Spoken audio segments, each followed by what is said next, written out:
Well, good morning. My name is Hans Welling. I'm from the Hortnafjörður Research Center. That's a small research center of the University of Iceland. University of Iceland has 9 of these small research centers in rural areas all around Iceland. And we have a small staff. We have 2 permanent positions and 2 temporal positions, including me. And we have the task in the Wonder Seekers project or SciTour project to develop or establish a science tourism network, a regional science tourism network. And in this network we wanted to test the Wonder Seekers concept and also to develop a kind of a prototype framework what we can maybe apply in other regions. So a little bit context about this region where this network is operating. This is the Southeast Iceland. We call it Southeast Iceland, although Iceland administratively has only 2 layers, municipalities and a national government. So we don't have provinces or anything, but we call it Southeast Iceland, but it contains the municipality of Hortnafjörður. And it's rather sparsely populated municipality. It's 6,000 square kilometers in size, but it only has 2,500 inhabitants. And 1,700 lives, so most of them live in this little village called Hub. It's quite remote as well, because you have to travel 180 kilometers in the north to find the next town, and around 200 kilometers southwards to find the next town. So, but for our network, it's important that most of the institutions are concentrated in Hub, as well as most of the SMEs where we're working with. So there's a concentration of institutions, research institutions, education institutions, and there are a lot of little small-scale entrepreneurs. Another thing, what you can see here on this picture, is that the municipality lies sandwiched between the ocean and the Vatnajökull ice cap. That's the largest ice cap in Europe. Is anybody here from Norway? Because then I always get the remark, no, we have the largest. But at least in mass it is. It's 7,000 square kilometers, so it's around 7% of the Icelandic terrestrial size. And it forms the background of the municipality, and because of this, we have an overwhelming glacial landscape. So with a large diversity of natural attractions like outlet glaciers, we got flute plains and glacial lakes. And maybe you recognize this one. This is the Jökulsárlón. It's a lake what is visited by many tourists every year, because that's some consequences as well. If you have so many attractions, there are a lot of people are coming. And since 2011, there's a growth rate in Iceland, and especially on the south coast. So our municipality is visited before COVID about 1 million visitors. So you can imagine that we only have 2,500 inhabitants, and in a year comes 1 million visitors. I mean, to that region? Yeah. And the forecast is this growth will continue. This relates also that we have quite a lot of tourism entrepreneurs. In 2010, when the boom was starting, we had more 15 entrepreneurs, and nowadays we have 19 tourism entrepreneurs. And they are divided in accommodation and transportation, but there are a lot of tour operators. So we have institutions, and we have a lot of tourism entrepreneurs, and we will try to find ways to establish a network. And a starting point to do this is to find out or define at least the knowledge domain, what we call it. So the main subject where this network is made around. And for the site tour, we decided to focus on tourism product content, because there are quite a lot of these knowledge domains around tourism, but it's mostly about infrastructure or marketing or strategies and policies, but it is actually not so much about the product content. And so for our site tour network or Wonder Seekers network, the knowledge domain was to create a tourism product content as a knowledge communication and a source for experiential and immersive learning. And to describe this, how this process is working, this process of creating content, I made this rather schematic model. I mean, it doesn't go in these sequence steps, but it's a way to explain it, because most of these steps are taken into account when you're making a science tourism product. And so normally it starts with gathering data, scientific data in that sense, when you get this nice equations or tables or concepts, what is quite difficult to explain to tourists. So you have to somehow to interpret this.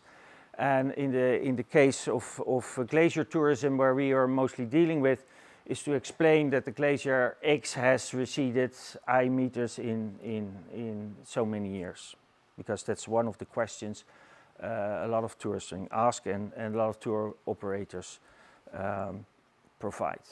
But that's not all, because it would be very plain to do this. You have to integrate this in a story, because the guides where we're working with, the companies have many guides, and they use this in their stories, what I think is quite important. But you can also use it in audio, in visualization, in digitalization in forms of app, or materialization in panels.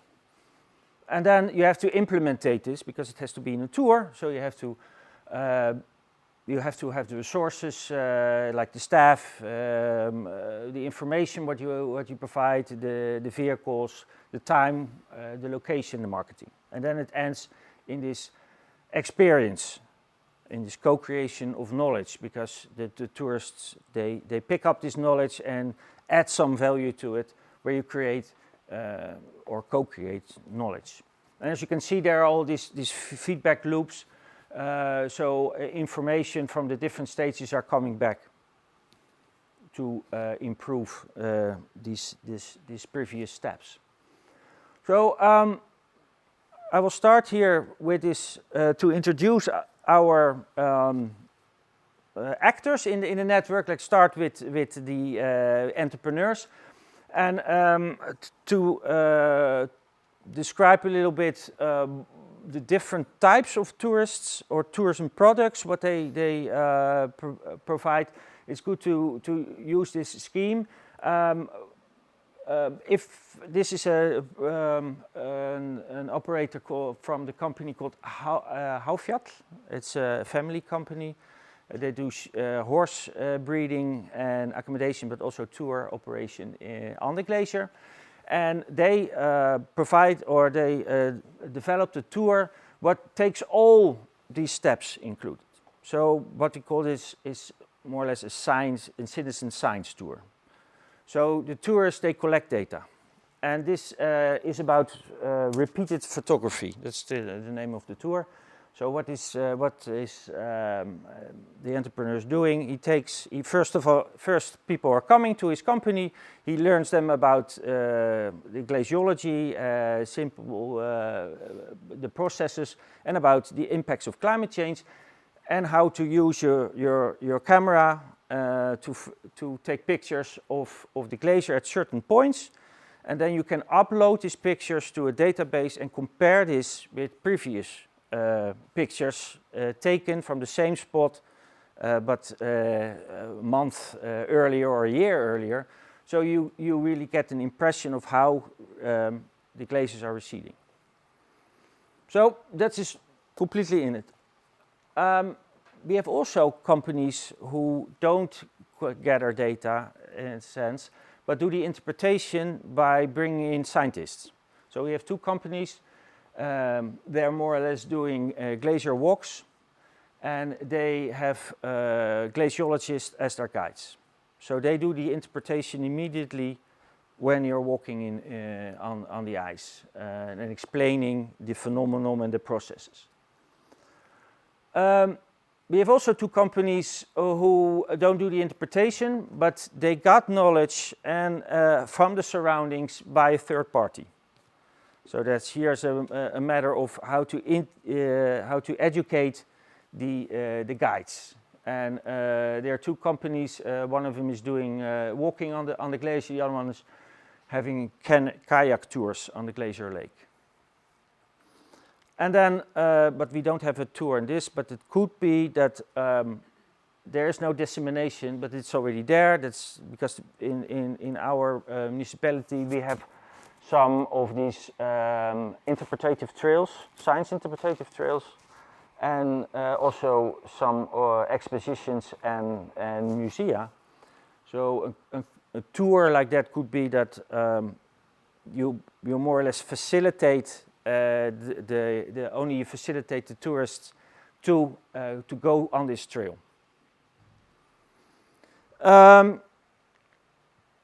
Then next to the entrepreneurs, we have what we call institutions.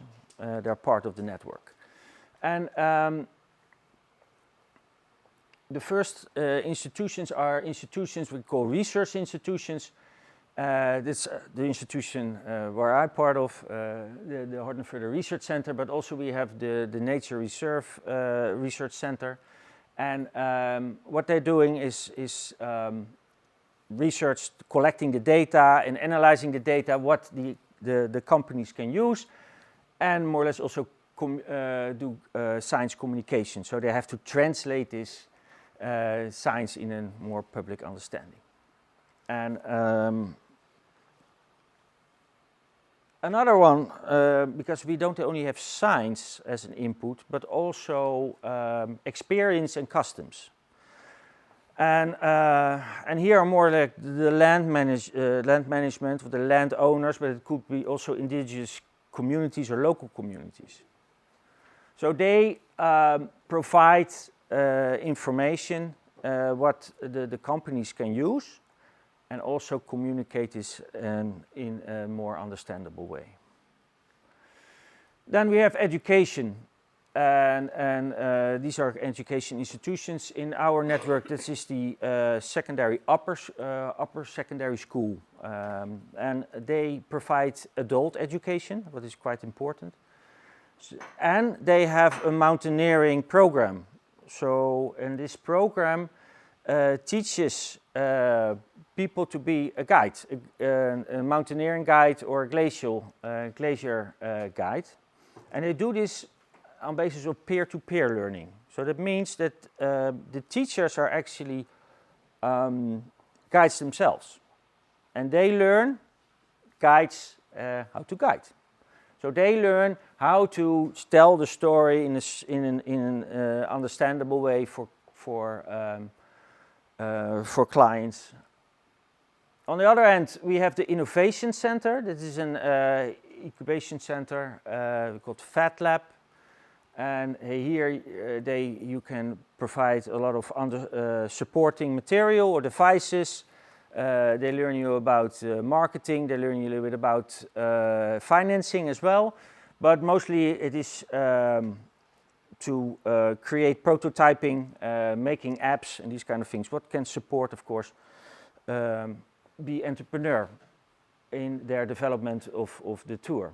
And then at the end, we also have next to, of course, the Wonder Seekers website and the marketing, there's also our regional DMO, who's helping us and promoting and the what do you call it, the promotion of science products. So in the end, our network contains like 12 to 13 different companies and institutions. However, that doesn't really make a network, because the network, you need to have some glue and some oil to let it work. And that's why there are some important functions. One of them is called what we call the broker function. It's to connecting all these actors together, these institutions. And we did this in our network by focusing more or less on thematic interests. And in our case is this, of course, the glaciers and climate change. And this is mostly because the tour operators were already operating in a glacial environment, and it's so obvious that this environment is heavily impacted by climate change. They say that receding glaciers are the most understandable indicators of climate change. And the research institution we're working with, they also have some expertise in climate change. So that's the way to make this network a little bit more smaller and more easier to work with each other. But you need a formal structure as well. So what we did, we had a written agreement with all the institutions at least. And here we define the tasks, the deliverables, and the time frame. But I mean, they're all really free to fill this in how they want. We need also a process manager, and that was our Hortenfurther Research Center. I mean, although people have their task and everything, you have to keep them ongoing, because otherwise nobody. I mean, everybody is very busy. Everybody has also other interests. So you need this process management. And then we had regular meetings, 4 to 5 per year, with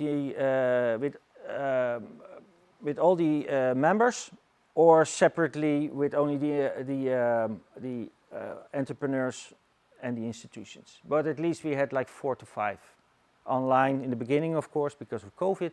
But later on, we could also meet in person. And what's important is that you need a communication platform.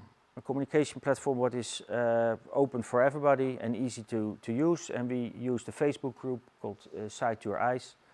In Iceland, I think 95% of the adults have a Facebook account. So that's why we choose this instead of Instagram or any other.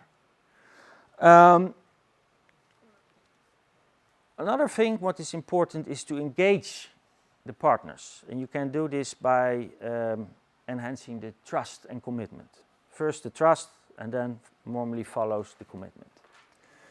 And what I said, it's important here because we work on a regional level and people know each other and people meet each other, because it's hub. What I said, it's where the main supermarket is, and the library and the restaurants are concentrated. So you meet each other.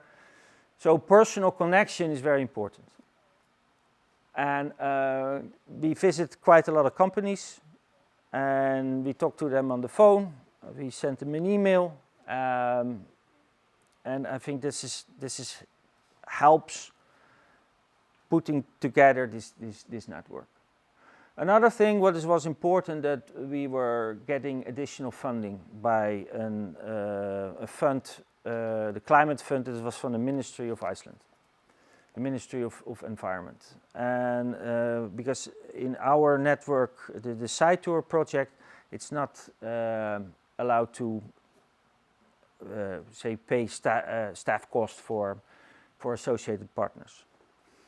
And I think that is an important thing, especially for the institutions to put some attention and to put some efforts in this project. It helped. And then we had extra workshops and consultancy. So we had a workshop with the companies, with a specialist in science communication, in marketing, and how to develop a prototype. And we did a visitor survey, so they among their customers, and see and prove that there is a demand for science-based tourism. And then at the end, we also helped to identify and facilitate target groups, but I think it's important. Specialized travel agencies like National Geographic and Putney Travel, we got in contact with them, and they have every year groups now coming to Hortnafjörður, and they take one or two of our projects from our SMEs. Further on, in the future, we want to look at serious leisure organizations and foreign universities as well. So somehow to facilitate more or bringing the parties together, like what I think is important. But there are also some challenges in developing such a regional network. What I said, there are competing interests of the network partners. Well, COVID was of course something what was a really challenge, and everybody had nothing to do. I mean, there were no clients, so we thought, well, maybe they have time to develop their products. But it turned out that most of the entrepreneurs starting another profession, or they went back to the old profession, because yeah, I mean, they had to survive, so they had to gain some income. But most of these entrepreneurs, they're not specialized in science-based tourism. They have other tours, and some of them they have mass tourism tours, and that is always a lot of takes a lot of attention and knowledge and effort, and especially when the tourist boom is starting again, we feel that the attention is very difficult to keep them on the science-based tourism. And then there are what we call these overlapping and concentrating mandates of the institution, what we found out. Although we developed the tasks, it's for some steps it's not very clear who's responsible. So the research center, it's about the science communication, but it's also the educational institutions has to take this as well into their tasks. And now we found out that nobody really is taking the lead. So we found here out that there's a kind of something what we have to put our concentration on. Then there's a limited multilateral information supply. There are a few companies who supply information on the website, on the Facebook site, but they are complaining that they are the only one. Where are the other ones? They say. So and this can of course erodate more the general support in such a network. And then, of course, we have this project till 2022, and we are, of course, want to continue this. But the mandate is till 2022, and especially this process management has to continue. Because we find if there is no process manager, then nobody takes his responsibility to have an overall management.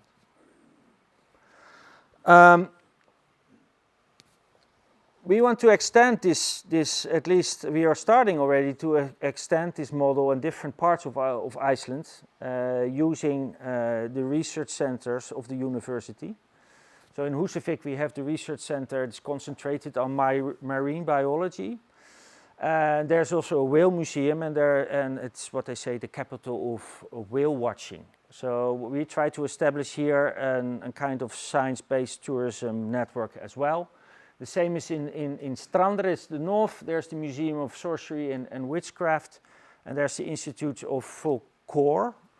And here there are some tours, some companies who providing these tours around witchcraft, what could be an interesting new network.